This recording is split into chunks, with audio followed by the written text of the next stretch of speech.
Child, Cartagena was not giving what y'all said it was supposed to give.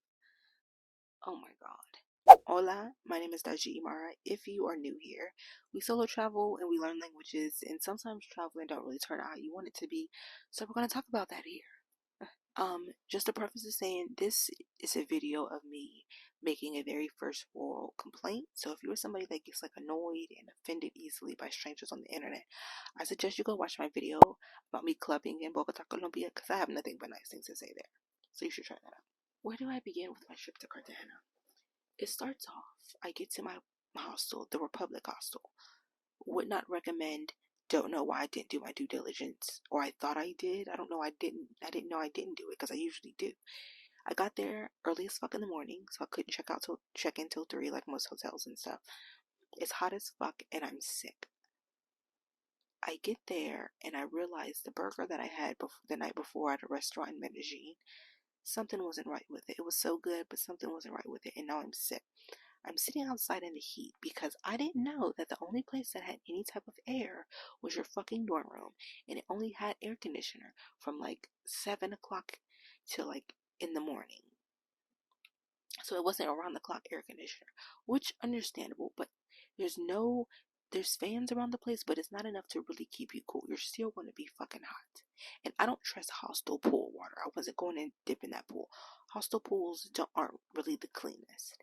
Even like the big, you know, what are those called? Chain hostels. I don't really trust those. I will go to a actual like beach or a hotel pool, but not the hostel ones. So I'm sitting there in the heat all day. It's hot as fuck.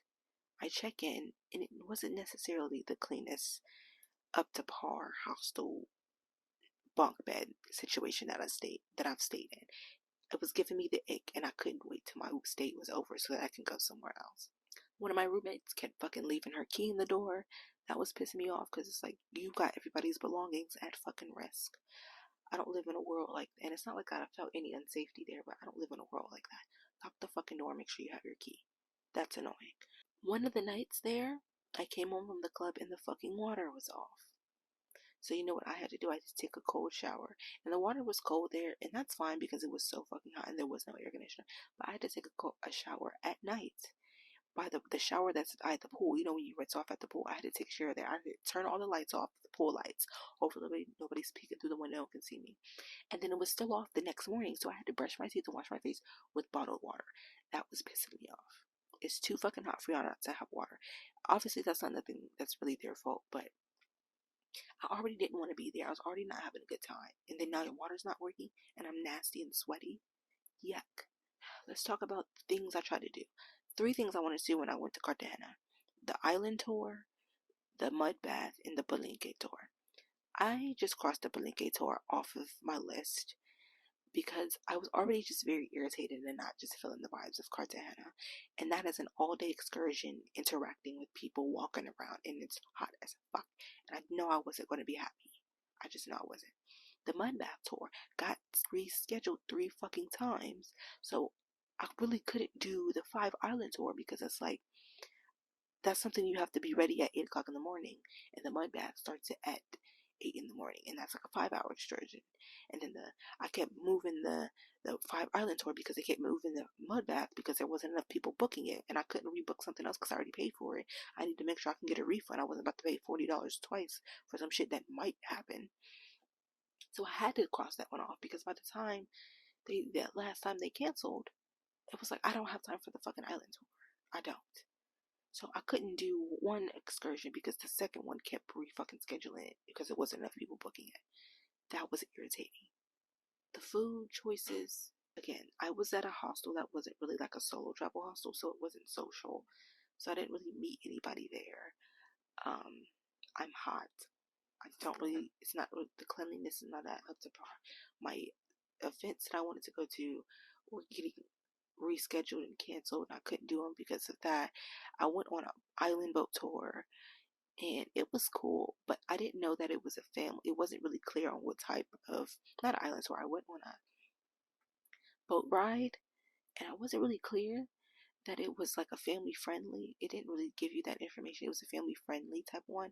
So there was kids on there. There was an older couple, and it was playing like Latin music that you would play like at a family function, not like Bad Bunny and Carol G and shit. That's what I wanted to listen to.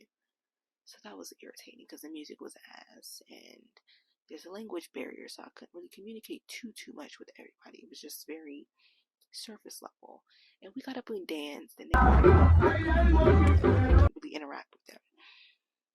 So that was irritating. That was 2 hours of my life, and I literally came back and laid back in my bed. I went out to one of the nights with a girl that I met in Medellin. She met up with me in Cartagena. Or she just happened to be in Cartagena again, and we went out to this live club that they, did live music.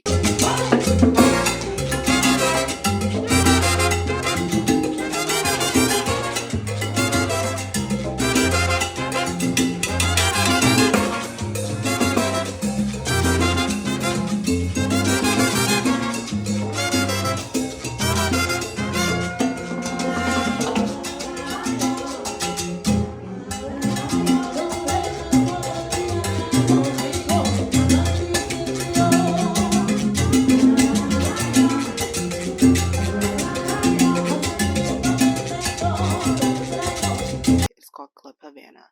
That was really nice. That was a fun experience. Other than that, that's probably the only good time I had in Cartagena. In my opinion, Cartagena was just not the best place for me to go solo. It just felt like you have to enjoy this city with someone. I didn't feel that in Bogota and Medellin, even though I was with other people. I felt like I would have had just as a good time in those two cities. Cartagena, it just didn't make sense, I don't know, for me to be by myself. So, like, I don't think Cartagena is a bad city. I would 110% go back, but I would go on a group trip. I would do a girls trip or a family trip, something like that. It was not the vibes for me to be there by myself. And then it didn't help that I was hot as fuck all the time. It didn't help that I didn't like my hostel. It didn't help that my events kept getting rearranged when I was trying to make myself some sort of happiness. That wasn't, it didn't go as planned. And, I'm used to things going wrong. I'm used to, like, accepting that things might not go right when you go on a trip somewhere, right? But I never anticipate that I might go somewhere and not like it. That's something I don't anticipate. I anticipate I'm gonna go somewhere and I'm gonna like it. Especially fucking Cartagena. When I think of Colombia, I think of Cartagena. I specifically had less time in Bogota and Medellin because I was so sure that the highlight of my trip was going to be Cartagena. And it was the best of my trip. I love Medellin. I love Bogota. I love the people I met there. I love the atmosphere. I love the vibes. Everything about those trips were amazing. You can see it in the vlogs that I posted. It's like, but Cartagena, it was get me out of this fucking place. And at the end of it, I almost cried because I got to the airport hot as fuck, sweaty as fuck. Because again, my hostel was so fucking hot. So when I was packing my belongings, I'm sweating even though I just took a fucking shower. And then I had a super long layover in Santo Domingo when I was leaving Cartagena. And I went through TSA, and they saw that I had silverware that I bought on Amazon that I was able to get into the country and go through other domestic flights with. Oh, you can't have the fork and the knife because it's a fucking weapon. Granted, I didn't give that much of a fuck because it was like a $7 silverware set. But on top of me not enjoying my time there, y'all now throwing away my shit. And the TSA and the people that worked at that airport in general were just rude as fucking, had a fucking attitude. Did not like it. Was annoyed with everybody. So I almost had tears in my eyes because out of just frustration. Not because I actually gave a fuck about a fork and a knife. Like, goodbye that. But like, I didn't like this trip. And now y'all rude as fuck and y'all annoying. And now y'all telling me y'all gotta throw my shit away. Even though I got in the damn country with it. That was annoying as hell. Oh my god. Yeah, I'm gonna have to do Cartagena in like 2 to 3 years. Because it was not given. I did not enjoy my time there. I wish I could really like pinpoint what exactly it was, but the vibes were just off. And it's annoying because I was just so sure Cartagena was about to be like, oh, this is my favorite place I ever traveled in the world. It didn't turn out that way at all. I thought Cartagena was about to go to the top for my favorite place I've ever been in my life. Okay, next time I go, it need to be some years, like 3-4 years. I'll go again, and I'll go with my girls, because doing that, it was just not fun. I did not enjoy myself. Sorry, Cartagena. It was not great for me.